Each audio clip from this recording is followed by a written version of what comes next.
éclaireur pour vérité. Mon édito aujourd'hui a pour titre La jeunesse de l'opposition ivoirienne. Quel futur?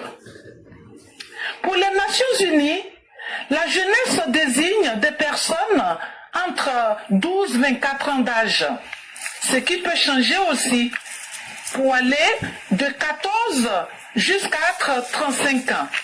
Toujours est-il qu'en Côte d'Ivoire, la jeunesse est choyée. Tout est en train d'être fait pour qu'elle change de regard sur la politique et qu'elle refuse de se laisser manipuler par des politiques sans programme viable. C'est vrai que toute société humaine a pour richesse sa jeunesse, qui a pour rôle de pérenniser la nation. Mais que peut-on espérer quand la jeunesse elle-même ignore qu'elle est très précieuse pour son pays? N'est-ce pas regrettable pour une nation de perdre ses enfants pendant chaque élection présidentielle? Une chose infâme qui a fini par se normaliser, tant les hommes et les femmes politiques manipulent ces jeunes gens. Une partie de la jeunesse ivoirienne pense à tort être douée pour la politique. Pourtant, elle en ignore en réalité la signification. Le seul sens que le jeune homme se fait de la politique ivoirienne est de tirer à boulet rouge sur un président qui pourtant se tue à la tâche pour améliorer ses conditions. Tenez, Jafet, il est infirmier d'État. Et Bakala, il est enseignant.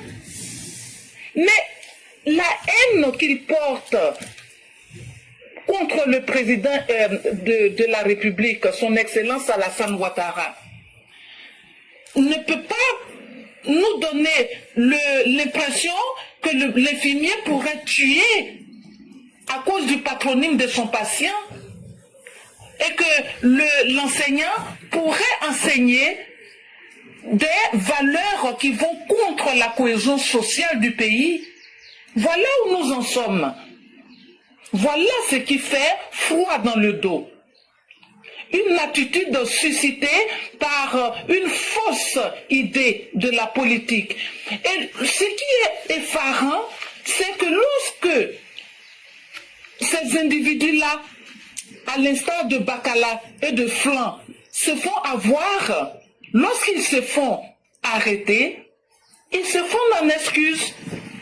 Et tout le pays découvre un visage honteux, dénué d'honneur. Je me demande pourquoi ces personnes, telles que Bakala et Flan, n'assument pas leurs actes. Pourquoi n'assument-ils pas leurs propos? À quand ceux qui, après avoir tenu des propos déplacés, vont en assumer les conséquences? N'y a-t-il donc pas de héros parmi la jeunesse de l'opposition qui, quand elle est confrontée au moindre problème, demande pardon ou commence à cracher tel un lama? Hein? Est-ce que cette jeunesse ne va pas réfléchir avant de passer à l'acte pour éviter de se ridiculiser aux yeux de toute une nation? Quand est-ce que la jeunesse ivoirienne de l'opposition comprendra-t-elle qu'elle défend une cause qui n'est que chimère? Une génération future qui fait peur, qui n'assume pas, qui ne nous fait pas, donne pas confiance. Mon Dieu, que doit-on faire pour sauver cette jeunesse? Cette jeunesse qui travaille, cette jeunesse qui n'est jamais contente, cette jeunesse qu'on a tant de mal à satisfaire. Nous y croyons, nous élèves d'éclaireurs pour vérité, y croyons. Nous nous disons que tout n'est pas perdu. Bon sang, mais regardez du côté de la France, avec la loi du plomb. Qui a dit non? Qui c'est qui s'est opposé à cette loi? qui doit passer bientôt devant les députés. Mais c'est bien la jeunesse française, une jeunesse digne, respectueuse de ses institutions. Bon sang. Pourquoi la nôtre se prend pour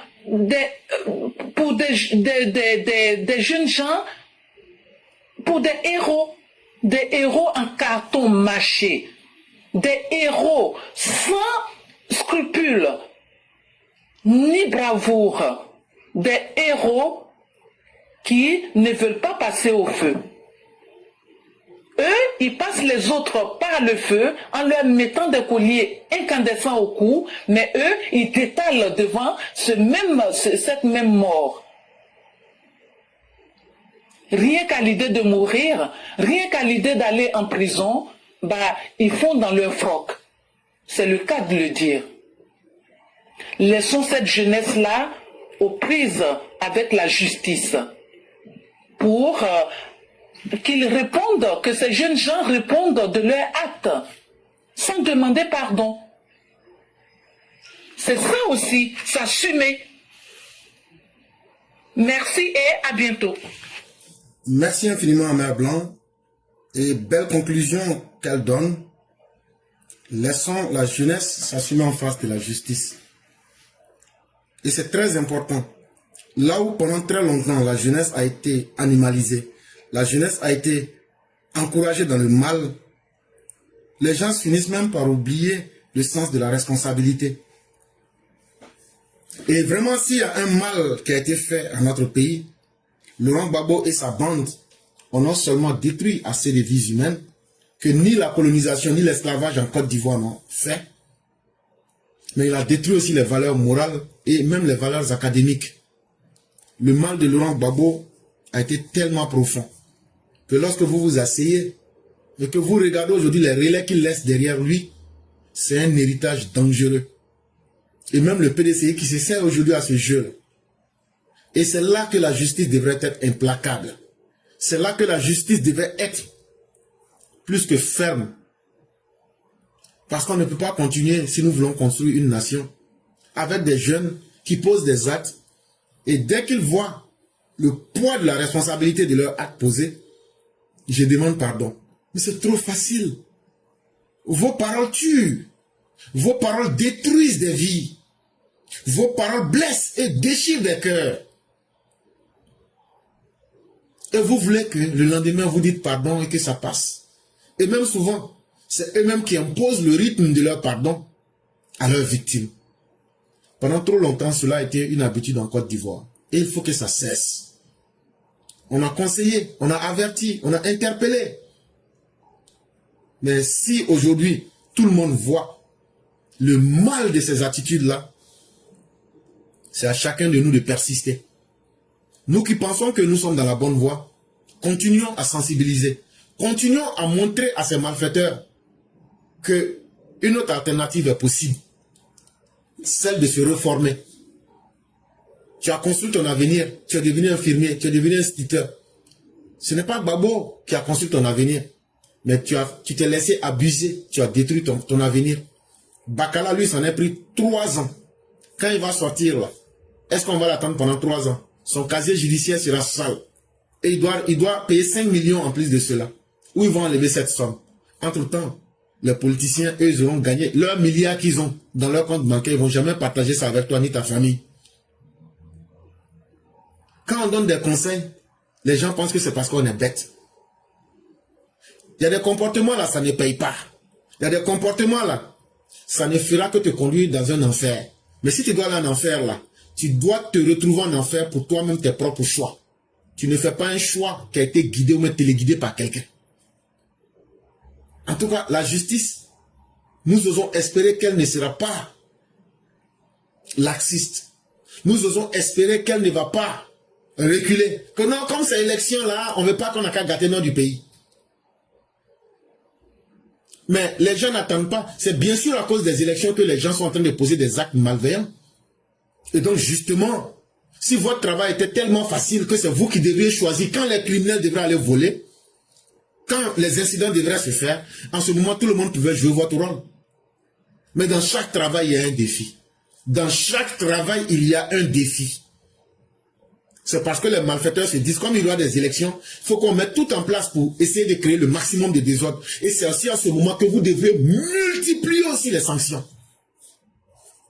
Il y a une belle prison qui a été construite à Korogo. Et elle est pratiquement vide. Et tous ceux qui sont des clients, la prison, elle est suffisamment vaste. Et elle va les aider à se re-questionner sur leur vie et à redonner un nouveau sens à leur existence. Et donc là, ce n'est pas la prière qui manque. Et donc, la compétence juridique ne doit pas faillir. On a assez de prisons. Et ceux qui ne veulent même pas la prison et qui veulent des affrontements directs sur le terrain, mais ils auront leur sort en face d'eux-mêmes sur le terrain. Et ça, on ne peut rien pour ces personnes. Mais ne rien faire sera le plus grand piège dans lequel nous nous mettons. Nous-mêmes qui pensons être sur la bonne voie autant que les coupables. Il faut qu'on les décourage chaque jour avec nos paroles, avec nos actes, pour qu'ils comprennent que le monde a bien changé et que ce qu'eux veulent faire, ça ne va plus prospérer.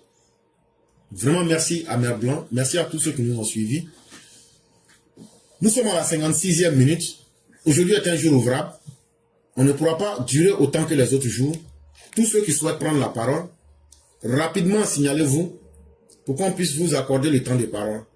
Et donc, si quelqu'un souhaite prendre la parole, démontrez à travers votre présence en demandant simplement « je veux prendre la parole ». Si vous n'avez jamais pris la parole ici, tout ce que vous faites, vous partez sur votre Messenger. Parce que beaucoup font l'amalgame. Ce qu'on appelle Messenger, c'est là où tu reçois les appels. C'est là où tu fais les appels vidéo. C'est de cela que je parle. Je ne parle pas de inbox. Là où tu reçois les appels téléphoniques et vidéo, c'est là-bas qu'il faut partir. Sur ton profil. Tu tapes éclaireur en un mot. Pro-vérité, c'est en un mot. Et puis BIS, bis. Quand tu vois l'image du président et autres, maintenant tu tapes « je veux prendre la parole ». Quand tu tapes « je veux prendre la parole », on va t'accorder la parole. Pourquoi on fait ça? Parce que si tu n'as jamais communiqué avec nous une première fois, même si tu appelles, ça ne passera pas. C'est comme ça que Facebook est conçu. Donc pour que nous ne puissions pas rater ton appel, si tu n'as jamais appelé, c'est de cette façon-là qu'il faut procéder. Maintenant, si tu as déjà appelé une fois, là, ça devient plus simple. Tout ce que tu as à faire, c'est de signaler que tu veux prendre la parole.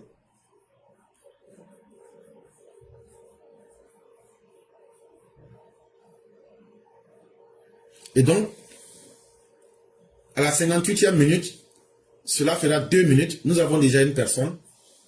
On va donc partager le temps que nous avons et on va boucler. Et en semaine, on n'a pas le temps.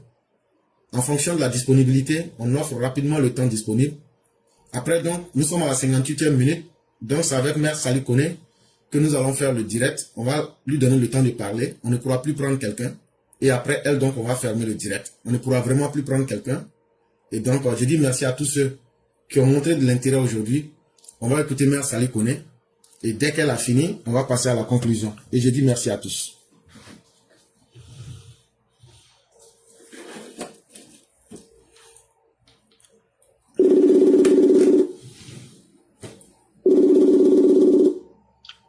Allô? Oui, bonjour chère mère, comment allez-vous? Bonjour mon professeur, 5 étoiles, je vais très bien et toi? Dieu merci, tout va bien. Et la famille? Alhamdulillah. Dieu merci. Donc, Et de ton côté? Ça va, grâce à Dieu, ça va. Vous êtes la seule personne aujourd'hui. Et donc, on va vous laisser votre temps. Et dès que vous avez fini, on va faire la conclusion. Il n'y a pas de souci. Ok. Bonjour à tous les EPV. Bonjour à tous ceux qui nous suivent. Bonjour à tous ceux vraiment qui sont épris de paix et de justice. Tous ceux qui aiment le travail qu'a notre très cher Papa Ado. Et moi, je vais parler à tous les Ivoiriens de tous les bords. Quand on regarde dans les commentaires, on voit souvent, on dit, depuis 90, la jeunesse a été instrumentalisée. Mais quand on se dit la vérité, de 90 à 2025, il y a eu combien d'années? Il y a assez d'années qui se sont écoulées. Et Dieu nous a fait passer par des étapes jusqu'à ce qu'on arrive à l'étape d'aujourd'hui qui est l'étape de Papa Ado. Qu'on se dit la vérité. toute jeunesse qui a été instrumentalisée depuis 90, voilà, il ne peut plus jamais nous dire qu'ils ont été instrumentalisés. Non. Ça veut dire que c'est le chemin qu'ils ont choisi, le chemin de l'opposition. Parce que quand on regarde la Côte d'Ivoire, tous les esprits ivoiriens ont grandi, les Ivoiriens ont grandi d'esprit, sauf notre opposition. Et notre opposition n'a pas du tout bougé d'un iota. C'est-à-dire de 1990 jusqu'à 2025, ils n'ont bougé d'un iota. Parce qu'eux, ils ne veulent pas faire la politique de la bonne des manières. Eux, toujours c'est la politique de la haine, la politique de la xénophobie, la politique de la belligérance. C'est-à-dire, ils ne veulent pas du tout voir la Côte d'Ivoire en paix. Alors que 2025 aujourd'hui, nous devons tous aspirer à la paix de la population ivoirienne. Mais on n'arrive pas à comprendre cette opposition qui ne pense qu'au désordre. Et qu'on se dise la vérité, ils ont tous le même esprit de 1990. Des gens qui en venant ont déjà, ils préparaient l'esprit des gens en leur disant que le 6 va devenir 9. Ça veut déjà tout dire. C'est-à-dire, le fait de dire le 6 va devenir 9, ça veut déjà dire que c'est des gens mais qui ne venaient pas pour le bien pour la Côte d'Ivoire, pour le bien des Ivoiriens. Eux, ils ne veulent pas passer par les urnes, ils ne veulent pas convaincre les électeurs d'aller les élire de par leur programme. Mais le seul programme qu'ils ont, eux tous, c'est d'en dégager le président Ado, coûte que coûte, vaille que vaille. Mais pas dans les urnes, mais de la manière dont eux-mêmes ils savent le faire tout le temps. Mais attendez, un jour, un moment, il faut s'asseoir pour réfléchir. À quelle époque nous sommes aujourd'hui? Dans les temps anciens, nos parents marchaient pour se déplacer, nos ancêtres marchaient à pied pour se déplacer. Mais aujourd'hui, on se déplace comment? Mais quand même, réfléchissez, grandissez un jour. Voilà pourquoi nous disions qu'il faut que la justice, nous faisions confiance à la Côte d'Ivoire. Et nous savions qu'un jour, notre justice va prendre un départ. Et c'est le départ qui est arrivé. Il ne faudrait pas reculer avec les sanctions, avec la justice. Parce que seule la justice va éduquer notre opposition. Seule la justice va permettre à la Côte d'Ivoire d'avoir des opposants positifs, d'avoir des gens qui aiment vraiment la Côte d'Ivoire, d'être patriotes. Moi je me dis, quand tu veux rentrer dans la politique, il faut d'abord être un patriote. Avant, les gens pensaient que la politique, c'est pour aller s'enrichir. Mais vous voyez, avec les méthodes qu'on est en train de mettre en marche, j'ai dit la Côte d'Ivoire deviendra comme les États-Unis. Ah oui, ici même là, quand on te nomme pour être patron d'une structure, là, toi-même Kelly, tu as peur même de faire un petit truc de mauvais. Mais chez nous, quand on te nomme patron net, le patron dit, oh, c'est moi-même enrichi. Mais c'est ce qu'il faut arrêter. Voilà pourquoi on dit de grandir. Mais notre opposition ne veut pas du tout grandir, l'éclaireur. Et il n'y a rien en face, comme eux-mêmes il le disait là, il n'y a rien en face du RHDP. Parce que le RHDP là, il a la majorité des Ivoiriens qui adhèrent à son esprit.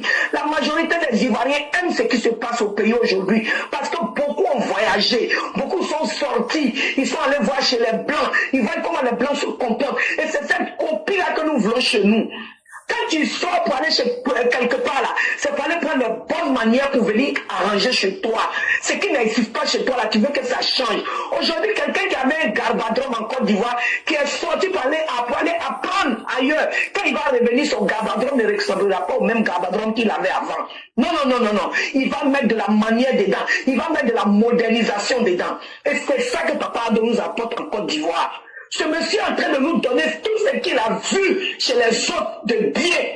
C'est ce qu'il est en train de nous amener. Mais nous lui demandons, la seule chose qui nous manque, la meilleure des choses qui nous manque, c'est la justice pour tous. Et l'application de la justice pour tous. Parce que nul n'est au-dessus de la loi.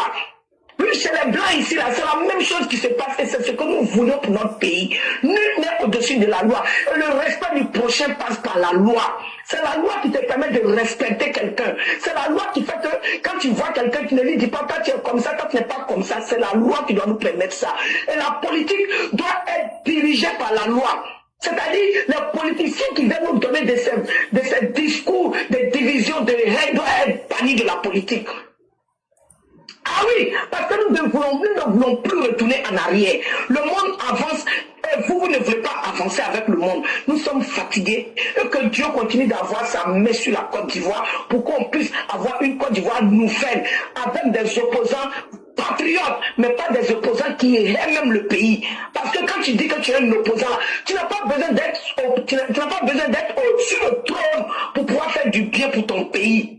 Un politicien, même là, c'est quelqu'un qui veut faire du bien pour son pays. Mais vous pensez vous pensez qu'on allait partir, vous remplir les poches. On a dépassé ce stade-là. La Côte d'Ivoire nouvelle est en marche avec le RHDP. Voilà pourquoi je dis toujours que le RHDP doit faire 80 ans pour que tous ces esprits maléfiques-là puissent disparaître du monde et puis laisser un monde en paix à nos enfants pour qu'ils puissent vivre comme de la manière aux États-Unis ici. Les gens vivent tranquilles, les gens ont la paix du cœur.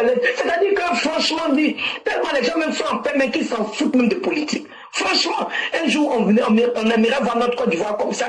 Et ceci ne peut être fait si ce n'est par l'application de la justice. Vraiment, que Dieu donne la force à nos justiciers, ou bien ces justiciers, ouais, je sais pas. Prenez un, laissez l'autre, pour que vraiment notre justice puisse avancer et pour que les Ivoiriens vivent en paix. Parce que notre pays est sorti des terres. La Côte d'Ivoire est en train de fleurir et nous ne voulons pas voir cette fleur-là se faner. Nous ne voulons pas voir cette fleur-là sécher. Nous voulons que cette fleur-là soit toujours arrosée pour que les Ivoiriens puissent jouir de leur propre pays. Vraiment, merci l'éclaireur. Si je suis la seule, je m'arrête là. Toi-même aussi, tu as assez développé. Merci pour tout ce que tu fais. Que Dieu continue d'avoir sa main sur notre très cher Papa Ado. Que Dieu protège la Côte d'Ivoire. Que Dieu protège nos forces de l'ordre. Vraiment, nos forces de l'ordre, vous êtes trop au beurre. On vous met au beurre parce qu'on sait que la paix commence par vous. C'est par vous que tout commence. Que Dieu vous guide. Et que Dieu ne laisse jamais ces esprits maléfiques-là pouvoir vous atteindre, qu'il vous protège avec ses anges, parce que vous aviez à votre tête des gens qui pensent à vous. Vous aviez à votre tête un président qui pense à vous, parce que si le président ne pensait pas à vous, les manigants de Sorogion auraient pris depuis longtemps. Vraiment que Dieu nous bénisse, que Dieu bénisse tous les EPV, l'éclaireur, que Dieu te garde aussi longtemps à nos côtés. Merci beaucoup et je m'arrête là. Merci infiniment, cher maire. Il y a quelques personnes qui se sont présentées. Malheureusement, je dis toujours, ne vous présentez pas avant et après, parce que quand vous vous présentez avant, je ne suis pas, je suis en train de faire les commentaires. Et donc, s'il vous plaît, respectons le carnaval qui est donné. Parce que quand c'est comme ça force toute la donne. Parce que dans ma tête, là, je devais fermer puis partir. Donc, on va laisser de façon exceptionnelle 5 minutes à tout le monde pour pouvoir s'exprimer. Mais s'il vous plaît, ne faites pas, ne demandez pas, je vais prendre la parole au moment où je suis en train de faire les commentaires. Je ne peux pas commenter. Je ne peux pas être en train de réfléchir. Je ne peux pas être en train de lire les différents messages au moment où je ne suis même pas sur le Messenger. Et quand c'est comme ça, c'est le moment où je dis, venez prendre la parole là qu'il faut se signaler. C'est très important. Et donc, cher, on va vous dire merci, mais on sera obligé d'aller très vite. Et donc, les personnes qu'on va prendre, on va vous dire d'aller extrêmement vite pour qu'on puisse fermer. Cher, on vous dit merci et on vous souhaite une excellente soirée. Merci beaucoup, professeur. Inch'Allah, demain. Merci beaucoup.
Alors? Oui, bonsoir éclaireur. Sauf erreur de ma part, je me suis signalé au moment où vous avez donné l'alerte. Hein. Bon, et puis je n'ai pas insisté. De toute façon, j'ai compris que vous n'avez pas vu mon message. Bon, pas grave. Désolé si ça compromet. Et ce que je voulais juste, ce pourquoi je voulais intervenir aujourd'hui, c'est juste pour décrier le phénomène de pardon qui suit les gravités que certains essaient de poser comme actes, enfin les pardons qu'ils demandent après les actes graves qu'ils commettent. Et ça, c'est en train de gagner. Je me dis qu'il ne faudrait pas que l'Ivoirien soit aussi dupe pour accepter ce genre de pardon. Il n'y a aucune sincérité dedans parce que c'est de bonne conscience, de conscience claire que ces gens posent ces actes. Et quand il en arrive que, voilà, ils sont face à leurs actes, je pense que ce serait aussi grave de la part des autres d'accepter ce genre de pardon ou alors de les suivre dedans. En tout cas, je voudrais quand même que les gens soient suffisamment mûrs d'esprit pour ne pas accepter ce genre de pardon. La sincérité du pardon, en fait, il se trouve dans quand on a purgé, quand on accepte la sanction de son acte et qu'en plus on demande pardon, c'est là où se trouve la sincérité du pardon. Mais un pardon qu'on demande pour échapper à une sanction, je crois qu'on peut comprendre simplement qu'il n'y a pas de sincérité dedans et qu'il ne fallait pas se laisser duper avec ce genre d'actes émotionnels. Il faut arrêter avec ça et la situation est suffisamment sensible pour venir introduire, pour accepter d'introduire ce genre de choses dedans. Et ça me donne même l'occasion de parler, par exemple, de Blé Goudé, qui, en mon sens, ne devrait même pas exister dans la scène politique ivoirienne. Et que pour moi, pour qu'il soit accepté, pour qu'on sache sa sincérité, ce serait peut-être de s'effacer complètement de la scène politique, mais de faire semblant d'être un mou, une chose comme il est en train de faire, je vois pas de sincérité dedans, sauf nous berner pour atteindre son objectif dans une atmosphère qui ne lui est pas favorable. Et donc c'était juste appeler les uns et les autres à ne pas tomber dans le phénomène du pardon qui, voilà, pour compromettre tout ce qui pourrait nous épargner les problèmes. Merci beaucoup. Merci infiniment, cher maire, et faites confiance. Je peux vous dire que celui qui demandait pardon vient d'être arrêté, Jean-Louis Bacala. Il est aux mains de la police. Et tout va très bien se passer pour lui. Et n'ayez point de crainte. Un pardon qui n'amène à aucune réforme est de la moquerie. Ils savent ce qu'ils posent comme acte. Et ils doivent savoir être suffisamment courageux pour accepter les conséquences. Et nous n'allons pas tomber dans cette situation où on blesse des gens, on pose des actes. Et c'est quelle société on veut construire si on veut partir sur du pardon vide. Et donc le concerné vient d'être mis aux arrêts. Et je crois que les choses vont très bien se passer pour lui, c'est ce que je peux dire. Et il est suffisamment grand, il sait ce qu'il a fait. Et soyons zen et restons sereins. Vraiment, merci à vous. Et on va vous souhaiter une excellente soirée avec toute la bonté divine.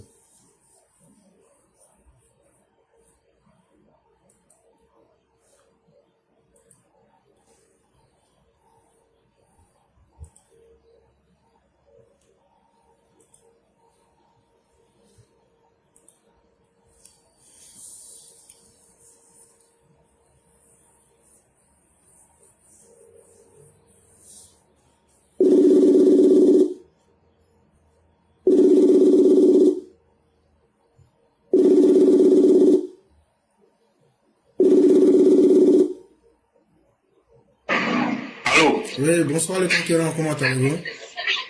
Oui, bonsoir chef frère Clara, je vais très bien. Ok. Donc, et chez vous? Ça va, grâce à Dieu, tout va bien. Donc on va vous laisser Alors, la parole. je vous remercie de me donner la parole. Donc aujourd'hui, je vais encore revenir sur le problème d'hier et vous faire écouter cette vidéo. Un instant, hein. Le problème dans l'enseignement dont j'étais en train de parler, je vais vous faire écouter la vidéo un peu plus rapidement pour permettre aux uns et aux autres de comprendre quelque chose. Le regard concentré, Aristide s'affaire sur un chantier de sable. Enseignant d'histoire-géographie dans le privé, il trompe les salles de classe contre le fleuve durant les vacances scolaires. Une reconversion temporaire, mais indispensable pour subvenir à ses besoins, faute de rémunération en cette période creuse.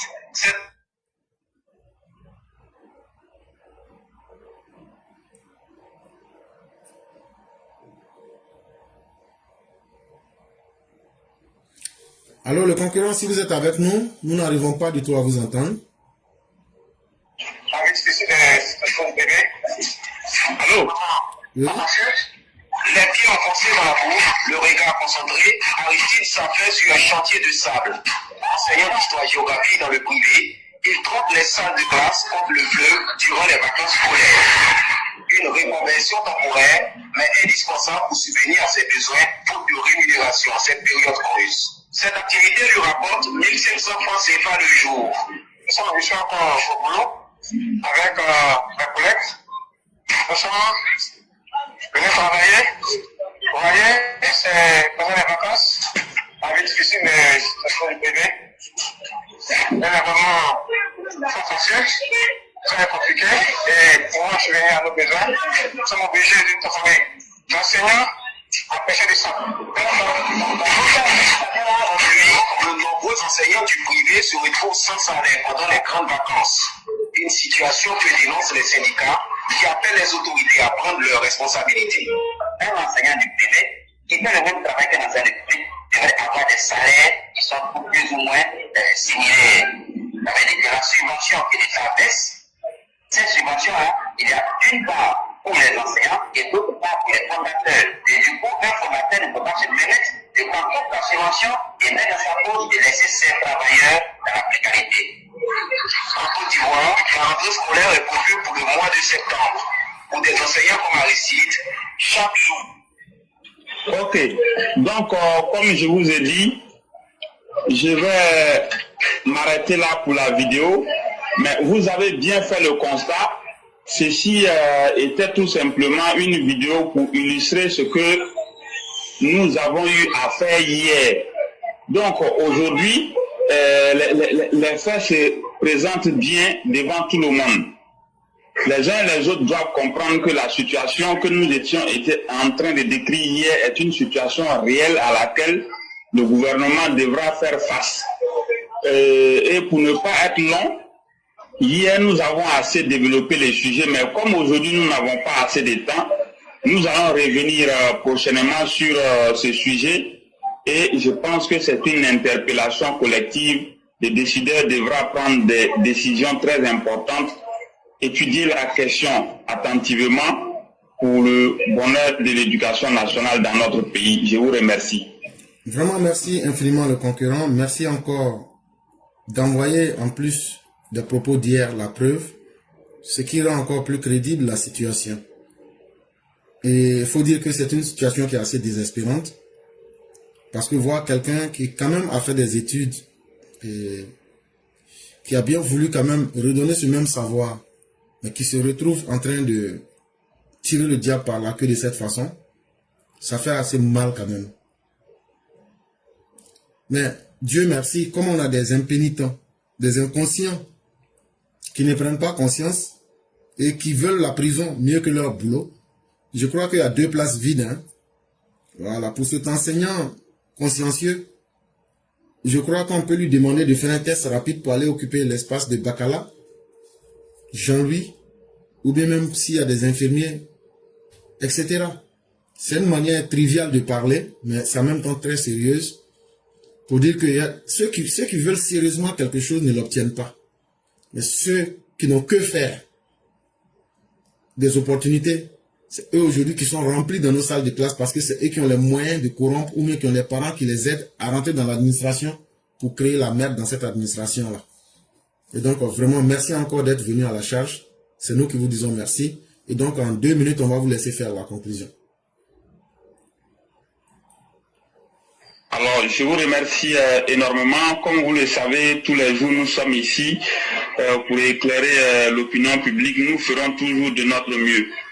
Aujourd'hui est un jour demain sera un autre. Nous demandons toujours aux uns et aux autres de nous faire confiance, de donner le meilleur d'eux-mêmes et de venir écouter, d'aussi venir exposer les problèmes de la société ici. Nous ne sommes pas censés tout connaître. Nous faisons de notre mieux pour améliorer la situation. Et comme je l'ai dit toujours, nous serons toujours disponibles à faire ce que nous pouvons pour l'évolution de la situation.